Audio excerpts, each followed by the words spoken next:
Hey guys, welcome back to Clownfish TV. This is Neon. I am here with Geeky Sparkles. Hello.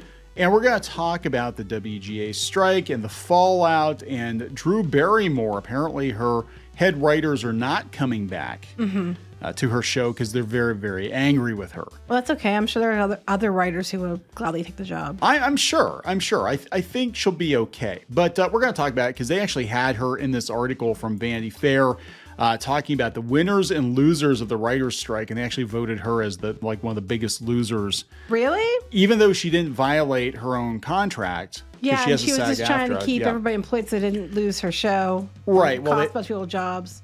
Yeah. So they. But the three writers that worked on there, everything had to stop for them. Yes. So anyway, we are going to talk about this, that some of her writers are not coming back. Before we get into it any further, please subscribe for more pop culture news, views, and rants, guys. You get a woohoo if you do. And yeah, I don't think there are many woohoos over on the set of the Drew Barrymore show. She, I personally think, and I know I got a lot, oh God, I got so much crap for this on Twitter.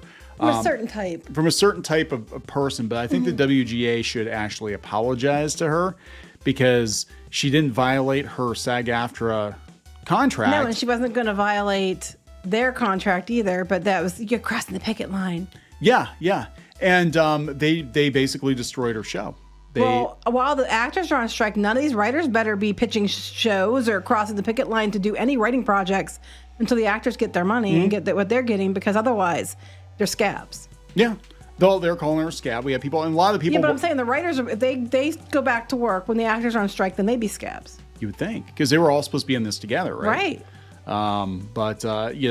So anyway, this is coming from the Hollywood Reporter. The Drew Barrymore show writers decline to return exclusive, so they're pissed off. Again, I personally think that WGA should apologize to her because she did not break her contract at all. In fact, they wait until about 3 or 4 paragraphs in to be like, oh, Drew Barrymore did a bad. Well, technically, she didn't violate her contract, but she did a bad. So this is Chelsea White, Christina Kinnon, and Liz Coe have turned down an offer to return. The 3 WGA writers. So they were the 3 that were on staff. Yes. Yeah. Oh, well, there's other writers. According to sources, the production is now interviewing new writers and will be in compliance with the guild. Well, that's great, because now they have these writers' names out there, so all the studios know who the people that had a hissy fit, and who they should and shouldn't hire. Yeah. Well, that's just it. I mean, here's the thing too, because they might put huge targets on themselves, that they're going to be difficult, and I would look at it being like, hey, we need writers, okay, who didn't cause trouble. Yeah. Yeah. I mean, Drew did what she thought was the best thing to do for her below the line workers, because at the time they did not know when the strike was going to end. Lots of other people were filming, continuing their shows. The View never stopped. And a bunch of other movies got to continue, with special variances. Oh, yeah. They had special deals cut so they could film movies and stuff. And those movies are going to wind up on Netflix or Disney Plus or Hulu or whatever, But let's go after Drew Barrymore because she felt bad. She showed weakness, and she apologized, and then they just decided they were going to sink their teeth in. Because you never apologize, because this is what happens if you do. Yep. So they were picketing outside her studio. And on September 11th, which was the show's first day back in production, they told the Hollywood Reporter they found out Drew was returning not from their boss or colleagues, but rather via audience ticket giveaways that had been posted on social media. Okay, that's crap. I don't blame them for being mad about that. It's a bummer to hear the show is going back because it sends a message that union writers are not valuable. No, it doesn't. It sends a message that union writers are demanding way too much, and they still didn't get what they wanted. They got some of what they wanted. Some of them who are left, well, that's the thing too. There are going to be fewer jobs, and right. if you're choosing to step down from a job, there's no guarantee you're going to get another job. True. Right? So this is Kinnon, one of the writers. I understand that everybody has to do what they feel is best for them. For me and the WGA writers on the show, it's important for us to stick with our union. We deserve a fair contract, so we're here today. Okay, fine. That's up to you. I mean, I'd be mad about the fact that they didn't get told. So Yeah, and they said no comment. No comment that they're White, if they're going to go back. Now this is an important bit right here. While controversial, Barrymore's initial decision to return without a writing staff did not violate SAG-AFTRA rules. As a SAG-AFTRA rep stated at the time, the Drew Barrymore show is produced under the network television code, which is a separate contract and is not struck. It is permissible. Like all the special, variances that were allowed, for other actors to go work on things and other people, the writers, to go work on those other projects. You mean like the ones that are independent studios that weren't struck? Mm-hmm. Same thing. But it's okay when they do it. It's okay if they do it, but this is Drew Barrymore, and they're like, well, this is a bad look to have somebody who's basically Hollywood royalty. I mean, her family has been in Hollywood for generations, and she would know how this game is played, too. She would know if she said or did anything against the unions that she would get hammered for it. But she did it anyway. She said she owns the choice. She owns the decision. Not to me, it takes guts. I mean, I don't always agree with Drew Barrymore on everything. There's things that I think that, I don't agree with her on. But I do think that it took courage to do that because she knew that people were going to, come after her for it. Then she backed down. Yeah. So nobody gave a comment, but she said that she actually name-checked them when she bowed out of her hosting duties for the MTV Movie Awards. She ended up winning Best Host for the evening. She name-checked Whitekin & Co., called them our amazing writers. Amazing writers. Amazing, not just one amazing, two amazings. Amazing writers, and this is definitely for them and every single person who makes the show. How quickly things changed. Mm-hmm. How quickly. But again, her contract, as I understand it, said if she does not produce her show, there was a chance the network could cancel the show. The networks were getting ready to cancel a lot of things. They were going to cancel a lot of things. I think it's funny. I said the three have also earned 2 Emmy nominations for their writing contributions to the show, but you didn't win. And secondly, you wouldn't have a show if it wasn't the Drew Barrymore show.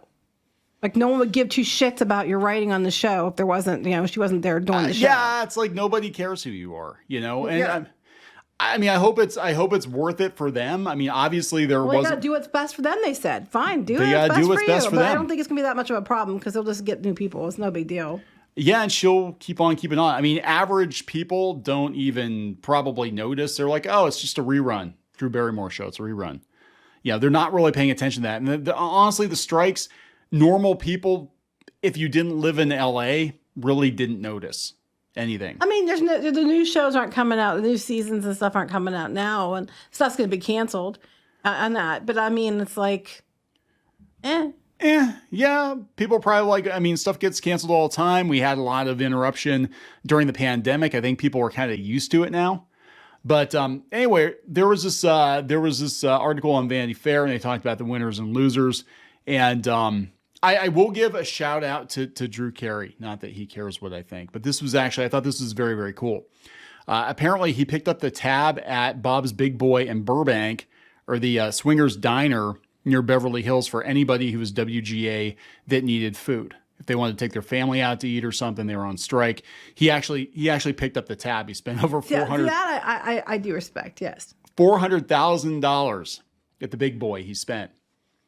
Feeding these striking workers. So, I mean, I will give him props for that. For that. That's, again, this is, he's putting his money where his mouth is. A lot of people talk big and they're like, oh, I'll go pick it for a half a day and then I'm going to go cut a side deal or whatever. He's actually like, no, I'm a multi-millionaire. I'll give these guys, some money. So props to him, right? But they have her listed as like the biggest loser. Well, what's interesting to me is they have the late night host. They wouldn't start doing a podcast, which means they were still doing things. Yeah, but it wasn't struck work. But then again, her show wasn't struck work. That's what I'm saying. There's a double standard here, and that's the issue. Is this misogyny at play? Yeah, right. Because they were all men. They were all men. Now, if she was like, fuck you guys, I'm quitting the union and I'm starting my show on my own, fuck all you, like George Lucas did. He did do that, by the way. George Lucas, back in the 80s, decided he was sick of the WGA and he quit. I can see where they'd be a little salty, but she actually was playing by the rules. And I can't have that. Can't have that. We can't have Drew because other people might get some funny ideas. And they might decide that and that's the thing. And that's what they were afraid of was, wait, if Drew Barrymore comes back and Bill Maher comes back and all these people come back. It could be the late night people. Everybody hates them anyway. Yeah. But some people actually like Drew Barrymore. So they're no one cares about the late night people. They're cheering that they're gone. You know what I mean? But look at this. This comes from Vanity Fair that loved Drew Barrymore. They loved her. You know, everybody loved Drew Barrymore, right? For years. I didn't always love Drew Barrymore. But Not yes. for everything, but I'm just saying, like the tabloids and stuff, or all the tabloids industry, and stuff, yes. all the industry publications, Always. they love Drew Barrymore. She's like Hollywood royalty. And this just shows you how fickle that town is. Drew Barrymore, when Barrymore defended CBS's decision to bring back the Drew Barrymore show without the striking writers, I own the choice, she said, her reputation curdled in industry circles. Other talk show hosts, including Bill Maher and Jennifer Hudson, followed her to Scab City. Again, right now, the actors are on strike. So if any of these writers are doing any work right now, they're crossing the picket line. How very dare you? Yeah, you're supposed to be in solidarity with I better not hear actors. any things about, you guys writing out there and doing work, because you're not supposed to be. You're supposed to be standing in solidarity. You're not supposed to do any of this stuff. If you do, you're crossing the picket line. You're a scab. You better not be. None of you better be writing anything right now. Pencils down, motherfuckers. That's right. Pencils down.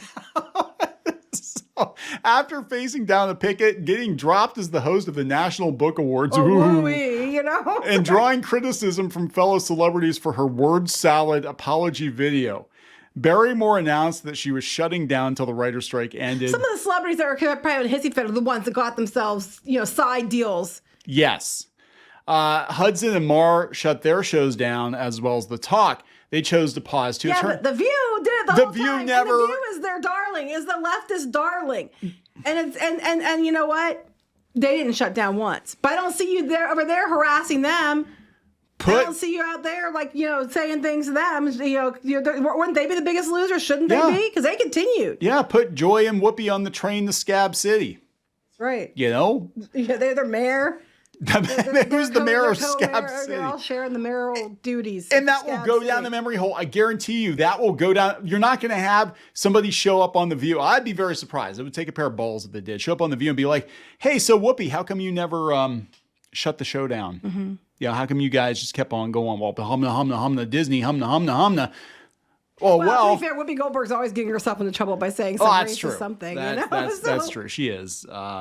But, it's just, again, the double standard is crazy. And they loved her because she, at first, basically what it was she did what they wanted at first. She turned down the MTV Awards hosting. So they thought, well, she's 100%, 110% with us. And then it was like, uh-oh, here comes the real world and the contract. CBS was like, you're going to do the show or we're canceling the show. And everybody that you have working for you. So she had to become the scapegoat for CBS, and then everybody turned on her because she was trying to save everybody else's jobs over 3 writers who aren't even returning the show anyway. Yeah, and they're like, well, we're not going to go back. That's okay. They were Emmy nominated, but again, they didn't win. You better not go right for The View either, I know. I'm just saying, like, you can be nominated doesn't mean you won. A lot of people are Emmy nominated. Yeah, I mean, this is crazy. So I'm wondering, like, how long is the... are they going to grind the axes against the people that? They can look. They keep. Well, good luck score. with that. I'm just saying they're keeping score, but I guarantee the studios are too. Yeah. So that's the thing. Like the WGA and SAG-AFTRA, if you go FICOR, if you step down, they literally have pages on their websites with names of people that basically quit the union. And the OG was George Lucas. George Lucas basically told him to go pound sand, because they were too restrictive and he wanted to do what he wanted to do. And he's got the money to do it. But other people have stepped down, Sylvester Stallone, he stepped down. So, it's possible. I think we're going to see a lot more of this. I think you're going to have guys like Stephen Amell leaving. I don't know. Because he got slammed, and Drew Barrymore might too. Who knows? But what they need to change is they need to change it. You have to be part of this union to be able to do stuff because it's absolute dog shit. That is going to. I can almost guarantee you that's going to be the double-edged sword. Not only are they not going to greenlight as much stuff. Yes, if you're a union, you're going to get more money if they greenlight the show, if they want to work with union talent. Well, it's okay. These 3 women aren't coming back. No. That's their choice. And then just replace them and move on. And then hopefully they can find something else. Podcast. They could do a podcast or something. There you go. No one's going to listen to. So anyway. So let's wrap this up. Please subscribe for more pop culture news, views, and rants, guys. We'll talk later. Bye.